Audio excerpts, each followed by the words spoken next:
Okay guys, here we go. We're gonna get started. Now, bear in mind this is the first install for me too. I haven't test fitted this so this all goes smoothly. I'm putting it on with you guys, so any struggles I have, hopefully you guys don't have. So we're gonna do two things. I forgot we had the front A skid. Now the front A skid is gonna be right up here, and I know this is for the arm, that's for the arm, or the opposite arm, and these might be in different places to mount on the back sides of these through the arm. I'm not sure. We'll find out. It looks like it is, but we'll find out together. We'll take our time and we'll go through it and we'll find out together. And just like in the unboxing, I give you guys the part number. So the part number is PN138. And T-Bone Racing is 100% made in the USA. All their parts come with a read prior to installation. Basically that's saying check your screw lengths. Sometimes they don't have the proper screw lengths in the proper screw thread, and sometimes they'll replace that particular screw with the correct length but a different pitch in the actual screw. Not a big deal. Just make sure you guys are okay with it is what it's saying, and it's up to your discretion on whether you use the hardware or not. It also tells you about the warranties down at the bottom. You can read them there. They are lifetime warranty as long as nothing is altered from its original design. So if you cut the bumper in a certain way or you trim it, guess what? Your warranty is out the window. So read this before you install your stuff. So this is what the front bumper looks like, and it's pretty gnarly, let me tell you. Good thing we left off those two screws on the other end, because that's how it's going to mount right there. It's going to be the two outer screws, the two center screws for replacement, and it's going to wrap around actually this. This is going to stay back in its place there, so we can actually get these pins back into their home nice and happy.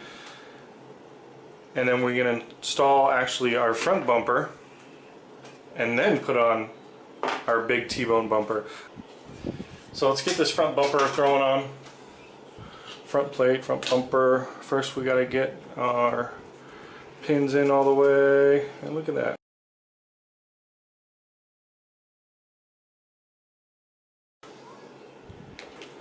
Now, perfect marriage, look at that. Beautiful. Okay, that's in. We don't need to necessarily put the bumper on because we can do that after, because the T-bone bumper is actually not going to cover the actual, or the original bumper, excuse me. Line up your holes. Now don't forget, these are going to be your pan heads right here. And I'm going to see if they came with some new ones in the back. And they did. Now I don't know if they're the same length or if they're different. They look like they're a little bit longer to compensate for the thickness of the plastic from T-bone.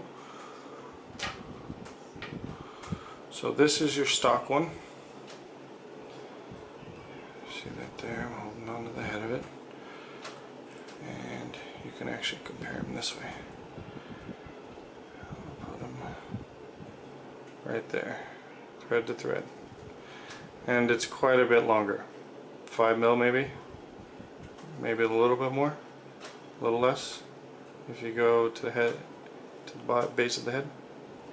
Yeah, there is a difference. So like the card said, read this first to check the length of your screws, because if you would, I guarantee you, if you put this in, it'd pull out and then you'd be screwed. Your bulkhead would be stripped out because this is too short. You might get a bite on this, but it's not enough threads going into the bulkhead to actually hold this piece in place. So what I like to do is I like to preset my screws, get 2 of them, set them in, and you can kind of feel to where they're at. Now for these 2 screws, it was these little itty bitty I don't even know what those are. 10 mil? 10 mil by 2 mil? Let's see. Get enough light there. It looks like a 10 mil by 2 mil. Something like that. Compare that to the new hardware, which is, I don't know, what is that, a 25? Yeah, probably like a 25. And you'll see that it also came with a spacer. Alright guys, we got it all installed. Now, one mistake that I'd made is I forgot to put in the side screws to hold in the plate. I just did the 3 and then I tried installing. That's a no-no, because these will not line up whatsoever, because you have to center your skid plate to the center skid. If you don't do that, you will not line up properly. So as you're putting these, one up here, one in here, and then the 2 in the battery tray, as you're putting them in, make sure you put them in equally. As they line up, make sure they line up properly. If you don't do that, you're going to have one hell of a time putting in that bumper. It took me a couple minutes to figure it out, but I almost saw it right away. So for those of you who aren't as experienced taking stuff apart and putting it back together in the RC realm, little things like that you will miss, and you will be frustrated because you'll be sitting there forever trying to figure out why won't it line up, and then you're going to start egging out holes and stripping stuff out, and that's a no-no, because that just means that you're buying more parts that are basically throwing money at something you don't really need to throw money at if you just took time to slow down, really take a look at it, and reassess. But the bumper's all in, all the screws are nice and tight. One thing I will say is you have to, when you're tightening these ones down, don't be discouraged at what they look like until they're all the way down. Watch it from the back side, make sure the plastic that surrounds the screw goes flush to the spacer, and then you get that nice flush mount, because right now all the screws are nicely flush mounted inside the hole. Excuse me. As you're putting them on, they're not going to look so nice. They're going to look like they're going to stick out a little bit. They won't, I promise you. Just keep sticking with it, and once it stops, stop. Don't go any further than that. Like I said, this is softer plastic from Arma. They do that for a reason. So this breaks, and not the good stuff or the expensive stuff. So take your time. When the screw bottoms out, leave it there. Don't go a quarter turn. Don't go any further. All right. Now we're going to go on to doing the arm skids. Now these are really cool. Now they're going to sit, this is going to be the bottom one. Actually, I'll show you the top one because that'll be a little bit easier to see. So here's the top, and if you line it up, there it is. So that looks pretty cool, I think. If you take a look at it, then you don't have to worry about catching stuff on the bottom of the arms, and this will actually probably save quite a bit of your arm along with the bumper matchup, because the bumpers are so wide here that it'll more than likely hit the bumper before it'll hit your arms, which is really nice. Now these also come with, these are the back plates basically, and you set them in such a manner to where the screws, do I have this upside down? I think I have this upside down, there we go.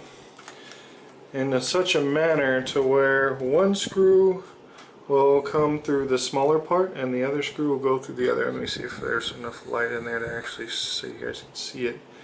I don't know if I'm low enough. Oh, there you go. There's one shot.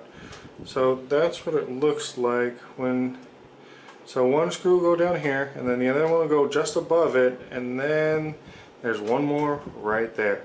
So the screws go from, let me slide back out here, from the top plate, and they screw into the other piece.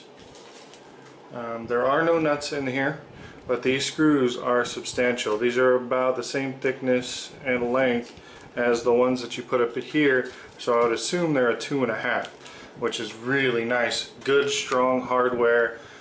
Using a 2.5 versus a 2, you can get them nice and tight in there. And these are pre-drilled. I don't know if you could see that barely, maybe you get a shimmer of it. There you go, right there.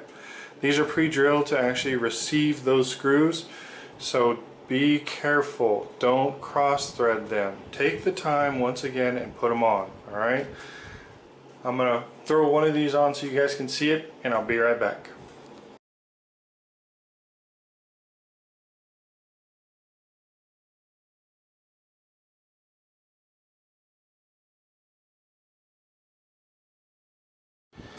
Alright guys, we got the whole front end assembled now. Take a look at that. I mean, that looks like a mean machine.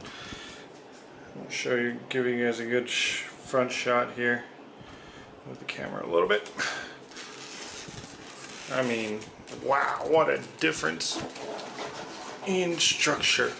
As you can see right there, the difference between the heights and the bumper. It's not a ton, but from where this comes out to where that is, I think it's going to save that front plate from breaking a lot. I mean, a lot. It's mean looking. I mean, this thing is a beast. Look at that thing. Look at that. Talk about arm protection.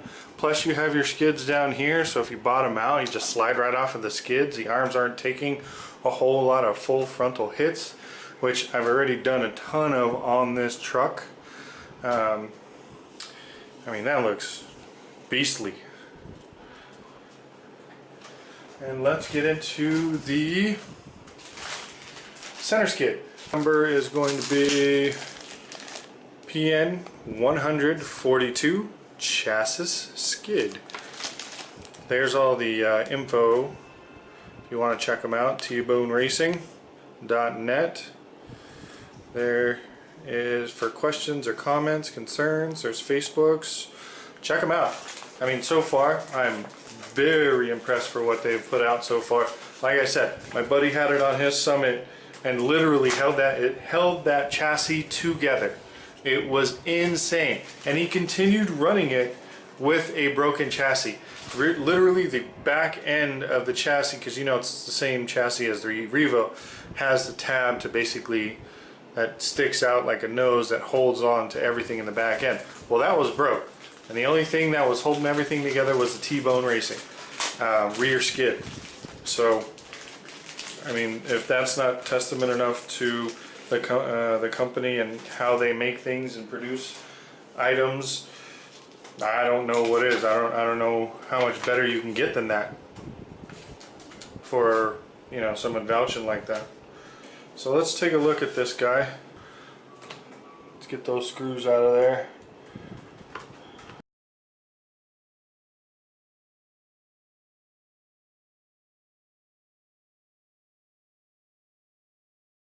But guess what? Front skid is on. I'm not too sure how well that hump's gonna be, or how well that hump's gonna work out. We'll have to see. The lineup is actually pretty good to hear. They match up pretty well. They kiss nicely. We'll see how well that hump does right there.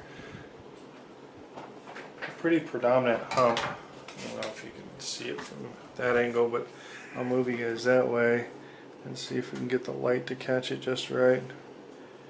There you go, right there. See it? And with motion, you know, your truck going this way, things coming this way, that might hit and pop your front end up. But we'll see. We'll see how it works out, and obviously, just like I did with anything else, we'll give it a good thrash and see how well it does. I'm going to change out batteries real quick. I'll be right back. I don't want it to die right in the middle of putting in the back skid. So give me a second. I'll be right back. Alright y'all, we're back. We're going to do the rear skid for the arms.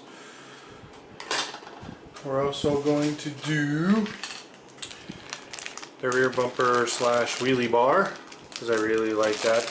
I might not leave this on here for the simple fact that I don't know if it'll actually work as a bumper as it will a wheelie bar, and I do bash more than a wheelie, and I mean, let's face it, 2 screws to take it on and off isn't that bad. But I'm gonna, for sakes of our video, we're gonna put it on. so you guys can see how that goes on and see how everything looks when it's all together. Alright guys, here we go. So I figured it out just by messing with it. Now this is version 2. So version 2 has a split right here to receive the back bumper right there. Now you take out the 2 screws from the bumper here, take those out, and those are actually going to be replaced with these guys here. They're cap heads and they're stepped, which are a bit longer, as you can see.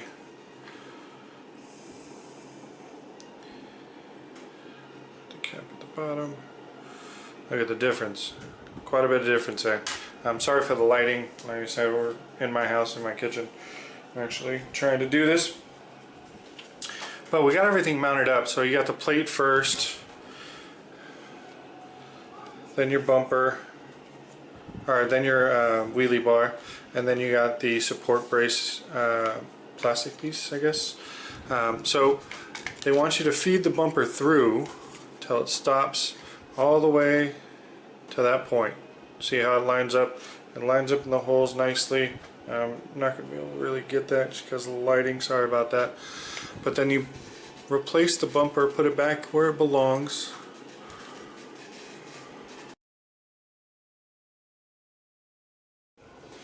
Alright, so we got everything situated. You take your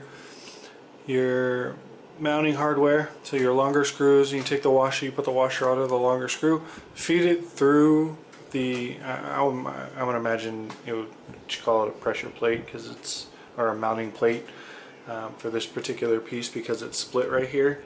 So instead of just mounting the 2 whole separate and allowing it to flex on its mounting point individually, it'll act as one piece now. So I got that all mounted up, screwed through. The screws are long enough if you want to put a lock nut underneath. I don't think personally that it's going to need it because they're so long. Then we got the wheelie bar tightened up. And before I went back underneath and finished off and put the other 2 screws in, I figured while we're up here we might as well change out that eyelet real quick. I mean, it's simple enough, it's quick enough. Sorry, I know all my light is from up top, so this is horrible. I don't have any other light, sorry guys. That should come right out. Now remember when you're doing this that you need that eyelet. So don't just go chucking this out. You need the eyelet that's inside the broken end. So make sure you get that out of there. You're probably just going to take the shock all the way out, to be honest with you. I don't think you're able to change it out without taking it out. I don't really see how you could because of this, the protection right here that they have for the mounting points. And this is a metal eyelet. If you guys are unaware, they supply you with a metal eyelet, which is really nice. A lot better than the plastics, which compress and then end up tearing or splitting apart.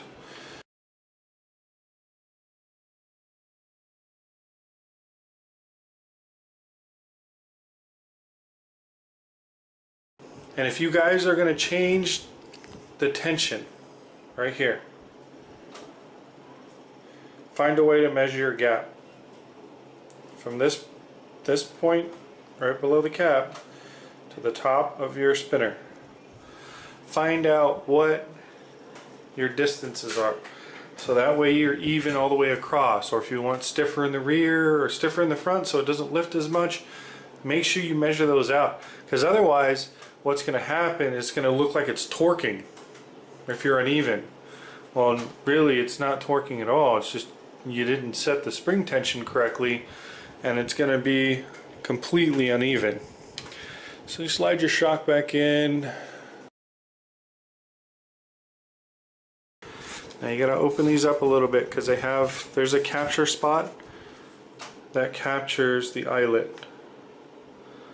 I'm going to find out where I did my screw. There it is. Throw your screw in. Make sure you're all lined up. Come on. There it goes. Now typically, if I didn't have the tripod right in front of me, I'd have two hands on it. Oops, that's my 2, 1.5, or 2. Here we go. 1. Now, that's a good example of why I use 2 hands. So it's not lined up. It's actually pushing that one down. So you got to make sure that you're lined up. So back it out and do it again. See, the eyelet is all crooked.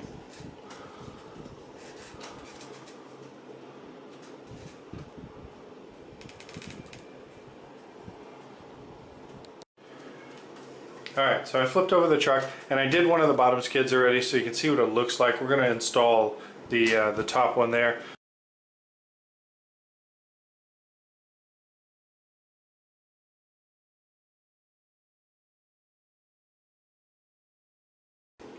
She looks like she's ready to rock. Let me get some light on here so you guys really see that. Look at that thing. Looks like an armored tank. Look at that. Da da da da da da da. Ta-da! Thank you, T-Bone Racing. This is awesome. I'll tell you right now, your arms take quite a beating on this particular truck, just like the Revo, because of the way that cantilever arms allow for long suspension throw. It tends to bottom out quite a bit, so you tend to get flat quite a bit. So you tend to hit the bottom chassis a little bit. The centers, as you've seen, my skid plates were pretty chewed up after three times out, and I think T-Bone Racing stuff is going to be a great attribute to keeping this truck running for a long time without having to replace a bunch of parts. So if you guys like the video, hit me with a thumbs up, like, subscribe, comment down below. Let me know what you guys want to see. Let me know what you guys think, and I'll hit you guys with another video eventually, sooner, later, maybe. I don't know, we'll see. But thank you guys for watching. Don't forget, thumbs up, subscribe, comment, and comment down below and let me know what you guys want to see. If you guys want to see more build videos, if you guys want to see more custom bodies, if you guys want to see more stuff like upgrades, let me know. And then I'll start heading that direction, start building up, stockpiling parts for different cars, and we'll do upgrades on different stuff, speed runs and whatnot. I'm just waiting on a couple more parts and then I'll get my speed run stuff going. I'll actually have 2 cars set for speed run once I get all those parts in. But thank you guys very much, and we'll see you guys on the next one.